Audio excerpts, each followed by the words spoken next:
1918 жылдың күзінде Омбы қаласына келіп, арып-ашып азын-аулақ қаражатын вокзалда ұрлатып, мүсәпір күйге түскен жүдеу, шоқпыт киінген қазақ баласы Сәбитке жұмыс тауып беріп, қасына алып қамқорлық жасаған Мағжан Жұмабаев еді. Мұғалімдер курсында педагогика, тарих, қазақ әдебиеті мен тілі, дін пәндерінен сабақ берген Мағжан мен Сәбит бір пәтерде тұрды. Аталған пәндерден қазақша конспект жазғанда Сәбит Мағжанның хатшысы сияқты болып алды.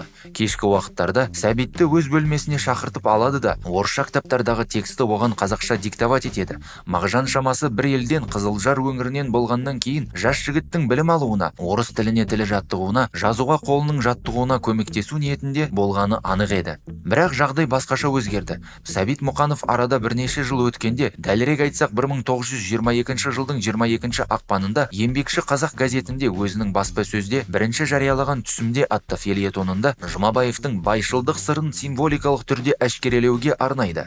Осы жылдары Мағжан өз басына төніп келе жатқан қара бұлтты сезген болу керек. Сонымен бірге Сәбит Мұқанов секілді қатар жүрген және өздерінен кейін оқып қоғамдық өмірге араласа бастаған тапшыл жастарға сенімі жоғалып, олардан түңіле бастады ма дегендей ой келеді. 1922 жылы қазаннан басылып шыққан кітабы ішіне енген жолдасқа деген өлеңі де көп нәрсені аңғартқандай.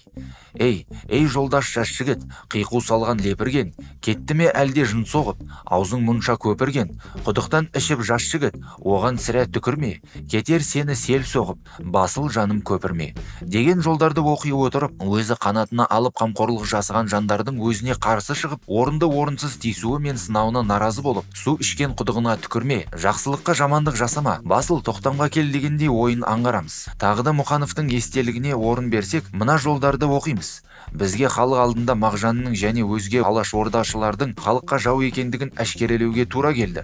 Осы мақсатпен біз 1924 жылдың басында Орынборда Мағжанға әдеби сот жасадық.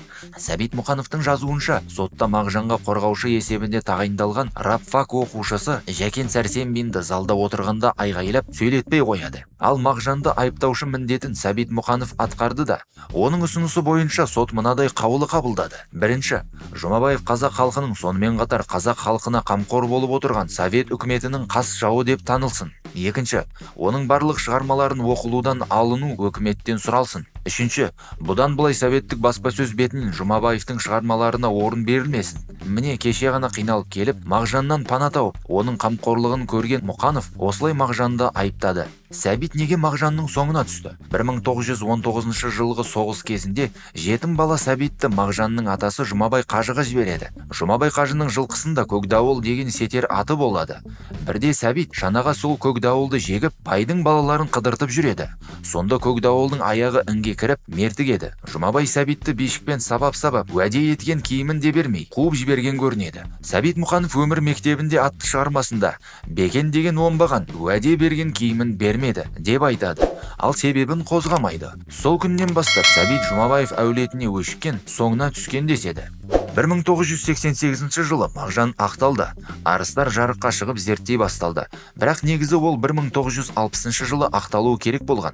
Мағжан туралы кітап жазған журналист Бақытқамал Қанарбаева сөзіне сенсек, Әбділда Тәжібаев кедергі болған. Сол бас болып 8 адам қол қойып, Мағжанды КГБ-ға берген. КГБ-ның ақтауға бола ма деген сауалына, жоқ, ақтауға болмайды. Мұның өлеңдері тұнып тұрған бәле саясат.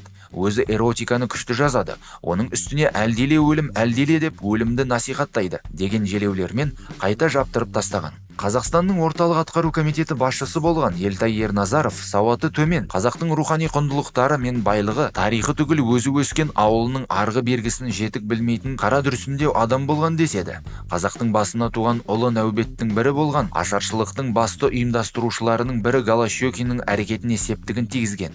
Онымен қоса алаш идеологиясына қарсы болған. Голощекиннің шығарған заңдары коллективтендіру, колхоздандыру деген сылтаумен қазақтың қолында болған 40 миллионнан аса малды тартып алған. Қазақтар бозып кетіп, күн көре алмай, шетелге, Қытайға, арғы Турция, Иранға, Өзбекстан, Ауғанстанға қашқан. Ашаршылық жылдары қырылып, қырылмағаны айдалып 4 миллион ғана қалған.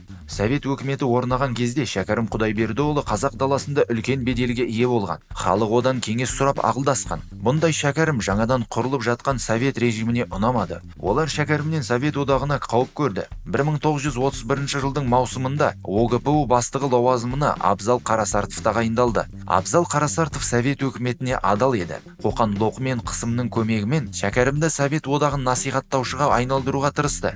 Бірақ шәкәрім келіспеді. Кейін Қарасартов шәкәрімді атып өлтіріп, денесін құдыққа лақтырып жіберді. Шәкәрімнің денесі тек 30 жылдан кейін ғана шығарылды. Революционер қазақ өлкесінің тұңғыш төтенше комиссары Әлиби Жангелдинге қатысты түрлі аңыз әңгімелер жиі айтылады. Ол жер шарын аралап шыққан тұңғыш қазақ саяхатшысы, әрі 1916 жылғы ұлт-азаттық көтерілісті ұйымдастырушылардың бірі ретінде де тарихта қалған. Марат Мырзағалиұлының 2005 жылғы Алматыда Атамұра баспасынан жарық көрген 1916-1917 жылдардағы торғай қазақтарының көтерілісі атты 168 беттік еңбек зерттеуде Қазақстанда ең алғашқы қызыл террорды бастағанда Әлиби Жангелдин болатын. 1919 жылы қарашаның 20-сында Қостанай қаласының Қызыл әскер тобымен Торғай қаласын алаштықтардан босатпақшы болып шықты. Батпақ қыраға соғып, Әбдіғапарды сотсыз атып кетті. Мұсылманша мәйітін жерлемеді де, Зәуре қопасының даласында қалдырды, деп жазады. Мұстафа Шоқайұлының Батыр большевик Амангелді хақындағы ақиқат атты 1936 жылы Жас Түркістан журналына жарияланған мақаласында былай деп жазады. Ақырында Алашордашылмын деген жалған бүркеншік атты жамылып сатқын Шоқынды Степанов Әлиби Жангелдин Торғай даласына жетті. Өз басы қазақ даласына аттап баса алмас еді. Оның жанында орыс қызыл гвардиясы жүрді. Көп өтпей Степанов Жангелдин төреден шыққан Әлихан Бөкейханов, арғыннан шыққан Ахмет Міржақыптарға Қыпшақ Амангелдіні айдап салды.